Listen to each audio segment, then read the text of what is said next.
سێ لیژنەمان پێکی سێ لیژنەیە کە ڕۆیشتین دابەش بووین دوایەوە هاتینە کۆنووسێکمان کرد و هەموو ئەو پێداویستیانەی کە پێویستن بۆ ئەوەی کە تورکیا بەم شێوەیە بەردەوام نەبێ هەمومان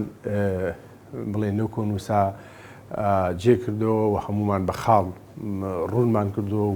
و هەموو لیژنانی کە ئەو کەسانی کە لیژنەکە بووین هەمومان واژومان لەسەری کردو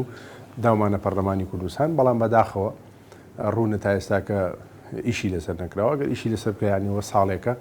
ئەوایە هەر نەتیجەیەکی بواە بەڵام هیچ هینێکمان نەبینی بەداخەوە ینی ئێمە هەتا لە کۆبوونی خۆشمانە لەگەڵ هاوپەیمانان لە لیژنەی پێشمەرگە من ئەم پرسیارم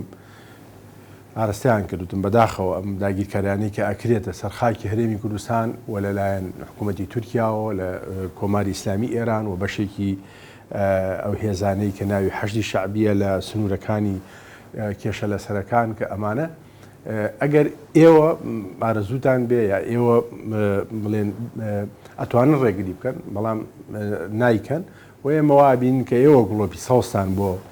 ئەم داگیرکاریانە هەڵکردووە و تورکیایش کە ئەندامە بڵێن حلفی ناتۆیە بۆیە ینی من ئەم پرسیارم ئاراستەیان کرد لەبەرەوە ینی ئەتوانن نێڵن بەڵام بەداخەوە هەم عێراقی بێدەنگە و هەرێمی کوردستانیش دەتوانایان نییە ینی بتوانێت ڕێگری بکە لەو با بڵێن ئەلەو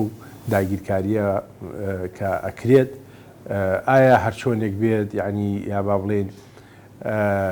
لایەنەکان بەرژەوەندێکیان لەم هاتنێم هێزانە هەبێ ئەمەیان شتێکی ترە بەڵام بەداخەوە ئەمە داگیرکاریە و وایە حکوومەتی هەرێمی کوردستان لەسەر ئاستی باڵا لەسەر ئاستی نێودەوڵەتی و کاری لەسەرەوە کردایە کە ئەم داگیرکاریانە نەکرێت لەبەرەوە ئەمە هاونیشتمانیانی هەرێمی کوردستان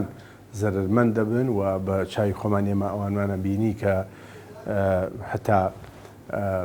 ئەوان منداڵیان لەدەستداوە زەرەری مادی و گیانیشی لێ بووەتەوە وەڵاهی بێدەنگبوونەکە گومانەکرێت لە بێدەنگبوونەکە بەڵام نازانم ینی بەرژەوەندەکە لەکوایە ئەگەر ینی ئەگەر وڵاتێک بەو شێوەیە بەبێ هیچ گفتوگۆیەک بەبێ هیچ ڕاستە بیانوویەکەیە کە چەکدارانی پەکەکە لەم ناوچانە هەن بەڵام خۆ چەکدارانی پەکەکە ینی نەبوونەتە مەترسیەکی گەورە لەسەر حکوومەتی هەرێمی کوردستان هەتاوەکو دەسی لایەنێکی تر یا با بڵێن بانگێشتی هێزی وڵاتێکی تری بۆ بانگێشتکە یا ئەو لایەنێکیش نین کە غەریب بن لایەنێکن کە ئەوانیش مافی خۆیانە کە خەبات بکەن بۆ ڕزگارکردنی ئەو پارچەی کوردستان بە دڵنیاییەوە پەرلەمانی هاونیشتیمانیانە چکە ئەوە دەنگی هەر تاکێکی